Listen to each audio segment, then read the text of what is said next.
Minde bağ boyuk aracı asfalda digen ay olsun ahiret etken beşege senin çatkan yerin cay olsun.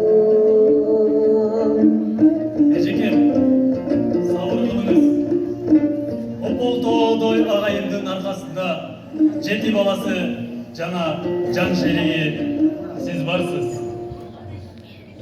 Агайдын эмгеги элинде калды.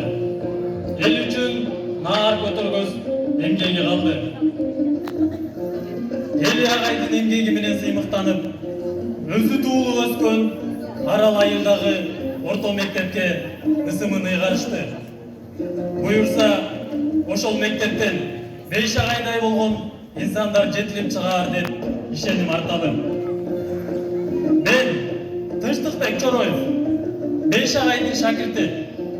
Тогуз-тороо өрөөнүнүн тарыхын жазуу жөнүндө кеп болгондо, эрксизден ушул өрөөндөн чыккан эң алгачкы тарых илимдеринин кандидаты Бейше Рүстөмбеков агайым эсиме келет. Агай өтө жароокер, кичипейил, тамашакөй, мыкты инсан эле.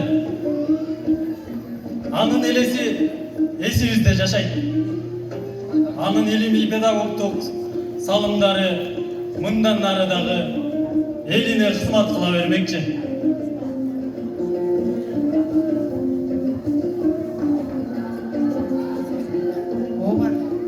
Биз Бейшени өз Башкыртуундо аялы жогорку окуу жайга окуй беркиз эле.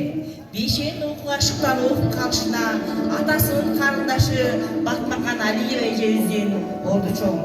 Инисин шаарга алып келип, университеттин тарых бөлүмүнө окууга киргизген. Анын жаңы окууга өткөндөгү кубанычы бүгүнкү күнгө чейин али эсимде. Бейшеке, окууга өтүптүрсүң.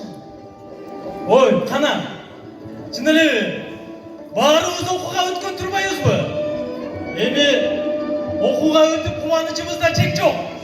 Эми элимдин тарыхый эстеликтерин эсилдеп, чоң ачылыштарды жасайбыз. Тарых илимдерине зор салымыбызды кошобуз. Батмакан эжелер Бейшени бөлүп карай албайт. Батмакан эже менен Бейшенин атасы Рүстөмбек бир тууган болгон экен. Атасы алыс окуп алып, окуганды жазганды билген адам болгон дешет. Атасынан тарбия алган кызы билим жолуна түшүп, Тогуз-Тородогу айымдардын арасынан сурулуп чыгып, салтка баш ийбей, Борборго барып билим алып, кыргыз элинин кызмат кылган айым катары белгилүү.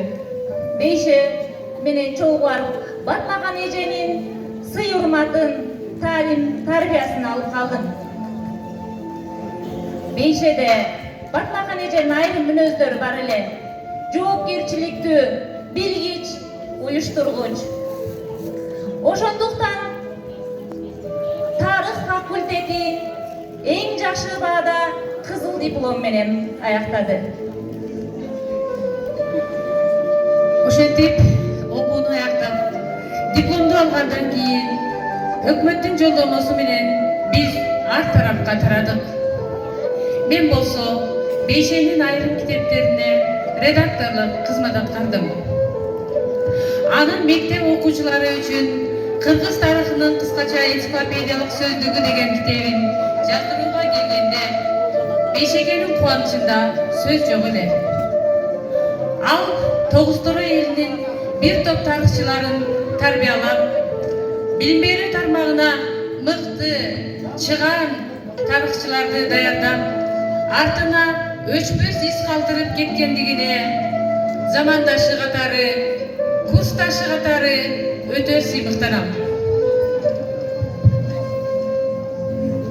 Мен генерал Жээн Алиев Токтожубан. Адамдын жашаган ишине, баскан жолуна эң негизги баа берүүчү бул жора жолдош, кесиптештер, айлана чөйрө жана жалпы эл болот экен. Бейшеке экөөбүздүн ичкен суубуз, учкан уябыз бир жерден. Андыктан сенин жолуң, көтөргөн жүгүң келечек уун үчүн чоң үлгү, жалпы Тогуз Торонун сыймыгысың. Мен Орынбеков Бакыт, Бейше атамдын уулу катары айта кетсем. Рүстөмбек уулу Бейше ондогон жылдарынын ишинин негизги бөлүгүн археология ардаган. Эне тилге болгон сыймыгы, камкордугу, кепки тагына келтире сүйлөгөн сөзбөр инсан эле. Акыркы жылдары өзү туулуп өскөн Тогуз Торонун тарыхы, археологиялык эстектерин изилдөө үчүн баш аты менен киришип жүрдү. Маркумдун жасаган эмгектерин, даярдаган материалдарын жарыкка чыгарып алсам, жаман болбос.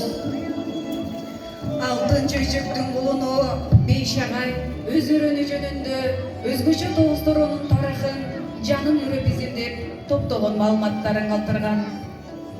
Тилекке каршы бул эмгеги китеп катары жарык көрбөй, айрым гана бөлүктөрү гезит журналдарга чыккандыгы белгилүү. Учурда ушул мурастарын топтоп китепче кылып чыгардык. Бул да болсо агайдын эмгеги жерде калбай тургандыгынын далили. Анткени бизде билим берүү тармагында жигердүү иштеген мугалимдер, мекенчил, уул кыздары бар. Мен Рүстөмбеков Бейше. Тогуз Торо карт тарыхты адет кылып туткан өрөөнөрдүн бири. Алтын чөйчөк өрөөнүбүздүн калкы өз тарыхын унутпаса экен. Саймалы ташты чекесине кертип, суинерге чек жерге берген берешендигин таштап, ата бабабыздын ыйык тутуп бизге берген алтын чөйчөк жерин кадырлап сактообуз абзел.